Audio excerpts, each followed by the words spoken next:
vise à faire quoi? Il vise à accompagner de jeunes entrepreneurs dits start-up dans le développement de leur business, en les mettant en relation avec des cadres dirigeants de grands groupes. Une start-up, c'est quoi? C'est une entreprise qui développe un produit ou un service innovant, qui vise à remettre en cause un ordre établi ou créer un nouvel usage. Ce sont des entreprises qui sont sur des marchés instables ou naissants, avec une très forte croissance, entre 40 et 60% par an. L'incubation sont toutes les phases amont.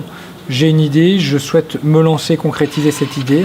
C'est ce qu'on appelle la phase d'incubation. Nous, on accueille les entrepreneurs à partir du moment où l'idée a mûri, à partir du moment où l'entrepreneur est prêt à dialoguer avec des cadres dirigeants. On les accueille à partir du moment où l'entrepreneur est prêt à mettre en marché son produit. Ensuite, il faut être innovant, enfin, on le comprend, et souvent d'ailleurs le digital est un prétexte à l'innovation pour l'ensemble des startups que nous accompagnons. Il faut aussi avoir un modèle qui soit scalable, c'est-à-dire cette capacité qu'on va avoir à porter cette startup et la développer très rapidement au niveau national dans un premier temps et surtout au niveau international. Quand on est un entrepreneur, on peut se sentir un petit peu seul face à une montagne à gravir. Un lieu comme celui-ci permet à cette start-up, à cet entrepreneur, d'être accompagné dans le développement de son entreprise. Je me pose une question, j'ai finalement à ma disposition un ensemble d'experts qui pourra répondre à ma question. Aujourd'hui, comment on fait pour innover? On innove aussi en s'inspirant de gens qui ne nous ressemblent pas, de par la taille et de la maturité de l'entreprise ou de par le secteur. On avait des locaux, pas très loin d'ici, et en fait, au bout d'un moment, on s'est senti isolé. Parce que quand on est jeune entreprise, on aime bien échanger avec d'autres personnes qui sont dans le même parcours, qui rencontrent les mêmes difficultés. Et au moment où on a entendu parler du village, on s'est dit qu'on allait postuler, surtout pour être dans un écosystème avec d'autres jeunes entreprises et rencontrer d'autres personnes, échanger des plans de start-up, être challengé, d'être comparé à d'autres startups. Donc c'était aussi une validation à la fois de notre business, de nous en tant qu'entrepreneurs et aussi de notre potentiel.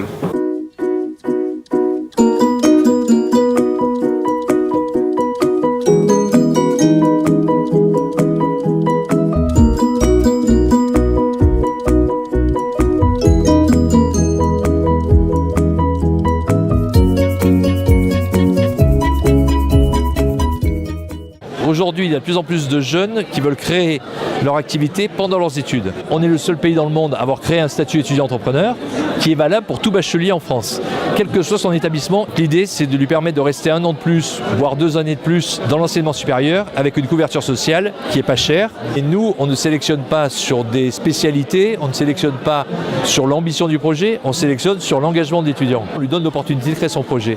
L'incubateur, ça sera après, c'est une fois que l'étudiant aura avancé dans la maturation de son projet, qu'il ira vers un incubateur. L'enjeu aujourd'hui, c'est qu'il y ait des espaces de coworking dans les sites d'enseignement supérieur pour que justement on puisse mutualiser les étudiants entrepreneurs, qu'il y ait de la diversité par les projets, par les filières, et en gros qu'on évite de segmenter de façon verticale en fonction des spécialités des étudiants, en fonction de leurs écoles, de leurs établissements.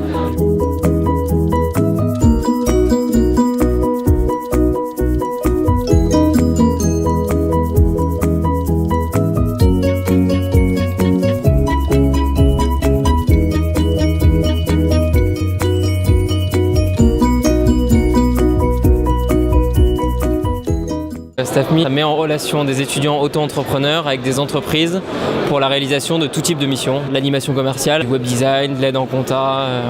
Moi je pense que si tu crois en ton projet, que tu es motivé, que tu travailles beaucoup, que tu as une idée solide et crédible, bon ça passe quoi. Après il ne faut pas se dire aussi que l'incubateur est l'alpha et l'oméga de l'entrepreneur. Si tu arrives toi-même à avoir tout cet écosystème autour de toi, ce réseau, parce que tu as un copain qui a monté une boîte avant toi, dans ce cas-là, tu n'en as pas forcément besoin. Bien s'entourer. Ça, je pense que c'est important, garder un peu les pieds sur terre. Parfois, tu peux avoir un peu un effet, je monte une start-up parce que c'est cool. Mais il ne faut pas oublier que derrière tout ça, en fait, tu montes vraiment une entreprise et que le but d'une entreprise, c'est de rechercher de la rentabilité, de la croissance. Et il faut être audacieux, il faut essayer les choses, tester.